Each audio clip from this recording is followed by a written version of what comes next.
look at factoring, which is something that you start off doing in Algebra 1 and then you do again in Algebra 2, and now that we're in pre-calculus, hopefully we don't have to do too much reviewing to remember how to do this. So the first kind of factoring we're going to do is we're going to talk about factoring out the greatest common factor. And so what that means is that we're going to look through the different terms that we're given and see what they have in common. And so by terms, if you look at this example, 3x is a term and negative 15 is a term. And so I look at these two terms and say, is there a number that I can divide into both of those? And there is. I can divide both of them by 3. And so what I do when I factor is I'm trying to come up with two things that multiply together to get what I have to start with. So I can do 3 times something, and that will give me 3x minus 15. Now I need to figure out what that something is. And so this something is what's left over if I take out this 3. When I take out this 3, what I'm doing is I'm dividing these both by 3 and saying, what does that give me at the end? So if I divide 3x by 3, I just end up with 1x, or x. If I divide negative 15 by 3, I get negative 5. And so 3x minus 15 with its greatest common factor taken out is 3 times x minus 5. If you think about distributing this, you'll see that you get what we started with, 3x minus 15, which means we did it right. Aside from being able to take numbers out, like on this first one, if they have a letter in common, we want to take that out as well. So in this case, we want to look at this and say, they have a number in common that I can divide by, but they also both have an a. So I'm going to take out the 8. That's the biggest number I can divide into both of them. Like you could say that there's a 2 in common or a 4 in common, and that's true, but we always want to take out the greatest common factor. So the biggest number we can divide by is 8. And then I'm going to also take out an a. I can't take out a squared because this doesn't have an a squared. But I can take out an a because they both have at least one a. So when we take it out, we have to say what's left over. And so what we're really doing is saying what happens when I divide both of these by their greatest common factor.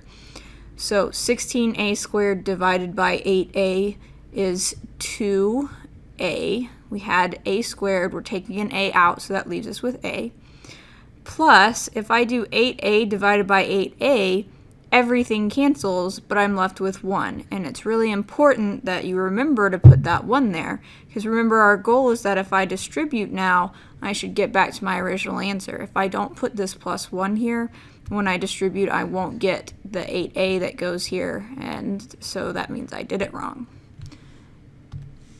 This last one, notice, has 3 terms instead of 2, which just means what we take out needs to be in common for all 3 things and not just 2 out of the 3 things.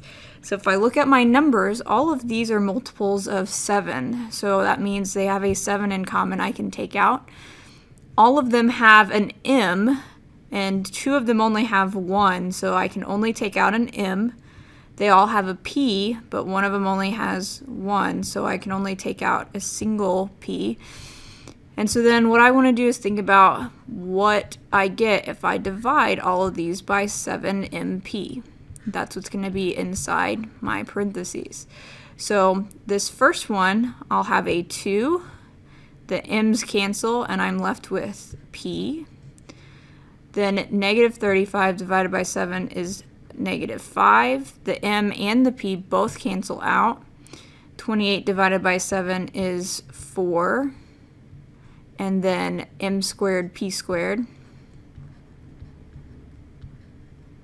And so this is my answer because I took out what they had in common. That is one type of factoring, and that's always what we want to look out for, is if they have something in common, we're always going to do that step first. But then there are other things that we can have on top of that. So the next thing we're going to look at is the difference of squares. And so the difference of squares means that we're going to have something that is squared minus something else that's squared. And so one of these typically will have an actual like second power, but the other one may be a number that we have to be like, well, I could square root that and get something, and so that means that's a number squared. So when I factor this, I have x squared minus 16 on this first example. Both of these are something squared. X is being squared, and I can think about 16 like it's 4 squared. And so what I do is I split this up into two parentheses. X squared is going to split up into the front of my parentheses into x and x. And negative 16 is going to split up into the second part of my parentheses, and it's going to split up into 4 and 4. One of them needs to be positive and one of them needs to be negative. It doesn't matter which order you write these in as long as one is positive and one is negative. And the reason it works this way is if you think about foiling this out, x times x is x squared. Our outer term is negative 4x, our inner term is positive 4x, and so those cancel out, which is good because we don't have a term that just has x up here. And then 4 times negative 4 is negative 16. So every time we do this, what we're doing is splitting the first thing into the first part, the second thing into the second part, and then they have different signs. So on this next one, we need two parentheses. We're saying, how can I split 9x squared up? Well, 9 is 3 and 3. X squared is x and x, so this is going to be 3x at the front. And then 25y squared is going to go at the back of our parentheses. So 25 is 5 times 5. Y squared is y times y, so I'm going to put plus 5y and minus 5y. This last one, if I start trying to just split it into two parentheses, I run into a problem because I can't rewrite 3 as something times something else. But that's where we need to look back and say, hey, do these have something in common that I can take out? These both have a 3 that I can divide by, and if I divide them both by 3, I'm left with x squared minus 4. X squared minus 4, we can split up into two parentheses. So the 3 that we've taken out is just going to hang out on the outside. Then we're going to split up the x squared into x and x, and split up the negative 4 into plus 2 and minus 2. That's our answer. So this is where you always want to have in the back of your head that idea that if there's something in common, I should take it out first to make things easier on myself in the long run. The next kind of factoring is the one that we usually spend the most time on, where we have a trinomial, which means we have 3 terms. We have a squared, a not squared, and then just a number. And so some of your Algebra 1 teachers probably taught you to set up like an X and write something up here, and then you figure out what goes in the other 2 places. And so if that's familiar to you, use that method. But here's what I normally do. What we're doing is we're trying to figure out, because we want to split this into 2 parentheses. I need the x squared to split up, so I need x and x. And I need to split up the 20 into the second part of my parentheses. But I have to split up the 20 in such a way that those numbers will add to get my middle term. So I need to know what multiplies to get 20 and adds to get 9. Now, depending on just how good you are at this, you may already know that that's 4 and 5.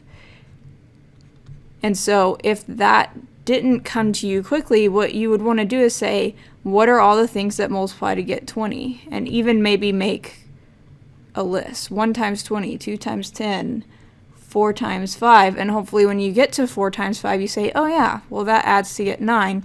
So that's what I would use. We want to, again, make sure that we check to see that if something will divide through all of them, that we take it out. All of these are divisible by 2.